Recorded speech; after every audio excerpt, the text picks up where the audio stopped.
Good morning, ladies and gentlemen, and welcome to this morning's meeting of the Standing Senate Committee on Energy, the Environment and Natural Resources, which is considering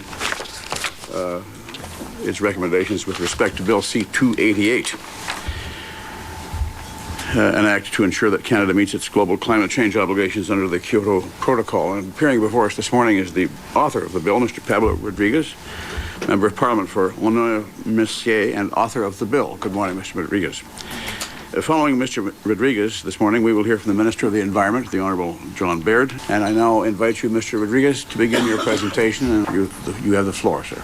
He spent his career denying the existence of climate change, questioning both the science and the need to act. Now his government has spent more than a year, consistent with its reform and alliance past, trying to avoid taking action, looking for sound bites, excuses, misleading statements, and misinformation instead of good policy.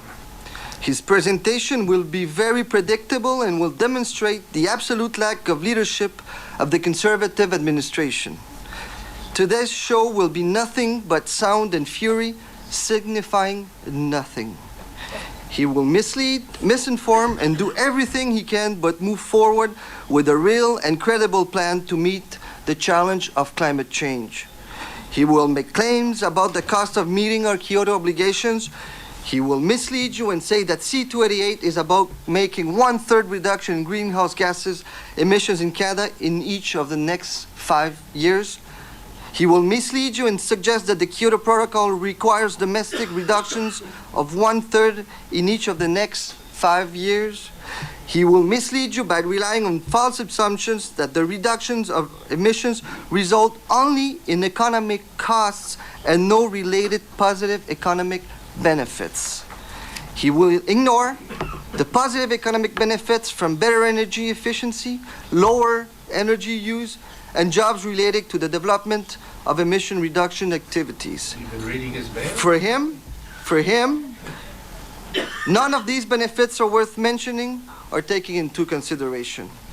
Finally, he will mislead you by ignoring the economic cost of not taking the kind of action needed to reduce greenhouse gas emissions in Canada. And these costs will be far greater than the cost of action today. The incompetence will be staggering, and I'm here today to say that enough is enough.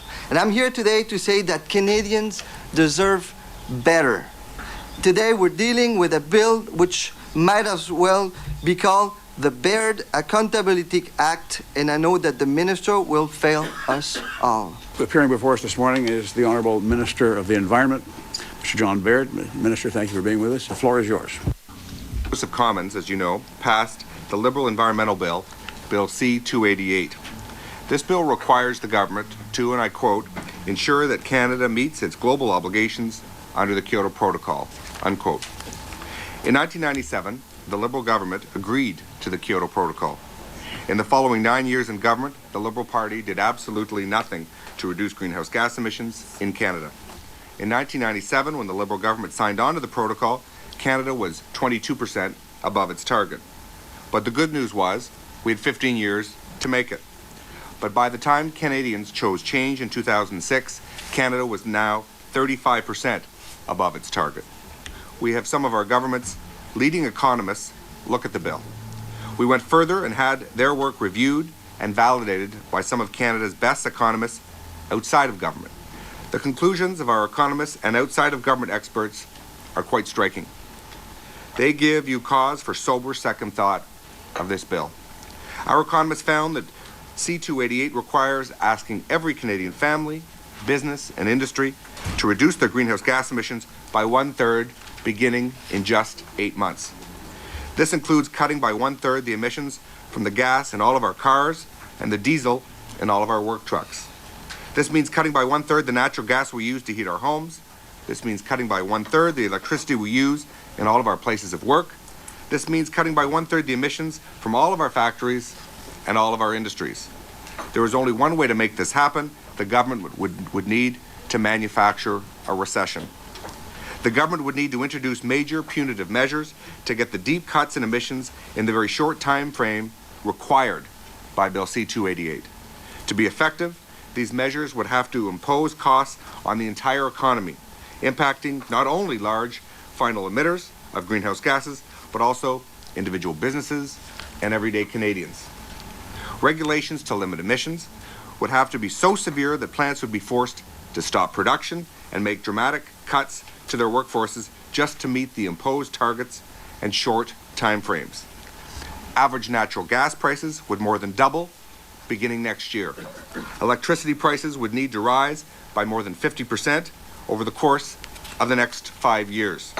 Our analysis shows that by 2009, over 275,000 Canadians working today would lose their jobs and become unemployed.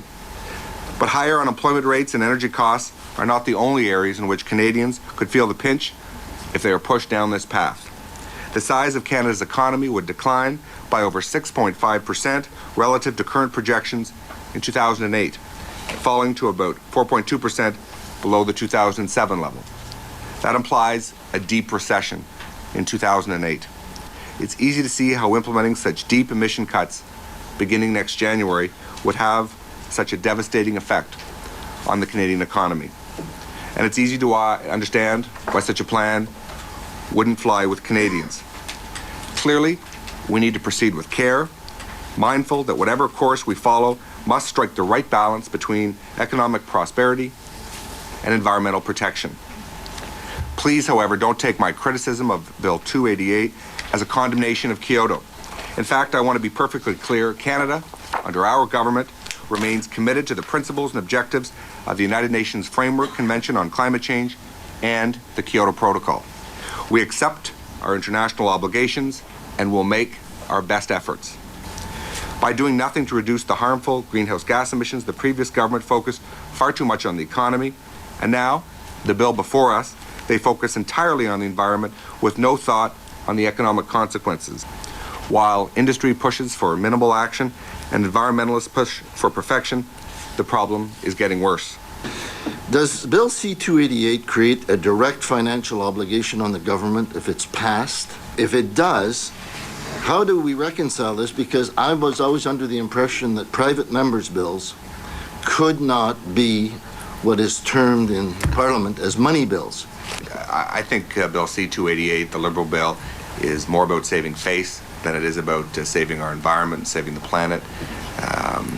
It does not authorize any money or give any new regulatory power. I think it's just more talk, creating false expectations, expectations that can't be met, expectations that in fact weren't met. I want to know what your opinion is about offsets, carbon trading, international carbon trading, which would give us time to get to the technical kinds of things with carbon capture and so forth. It's difficult to understand where the government is on this. I have serious concerns. The carbon market is, I think, last week, 10 days ago, crashed in Europe, and it became a penny stock overnight. It seems like and America's doing fine. Well, America... They have a carbon trading. No, they don't. Chicago, yes. Senator, when you consider these issues, okay. My job as Minister of the Environment is I have to get the facts, and they are not trading. They've no regime. No, they're trading NOx and SOx, and other but not things. carbon. So we don't have a partner there as yet. But I have to consider the consequences, and I would rather see making real investments in Canada. Let me give you an example. If we can close down, if we can have capture and storage, if we can have other investments made in Canada, we'll not only reduce greenhouse gases, we'll also be able to reduce NOx, SOx, particulate matter, volatile organic matter. We'll also get the benefit of the green economy. You don't get the benefit of the green economy if you're shipping $10 or $20 billion to Russia and to Europe. And we want we want that Iogen plant here. We don't want to spend $140 million in Russia or Europe. I'd rather take that $140 million, work with Iogen, get that investment made here in Canada.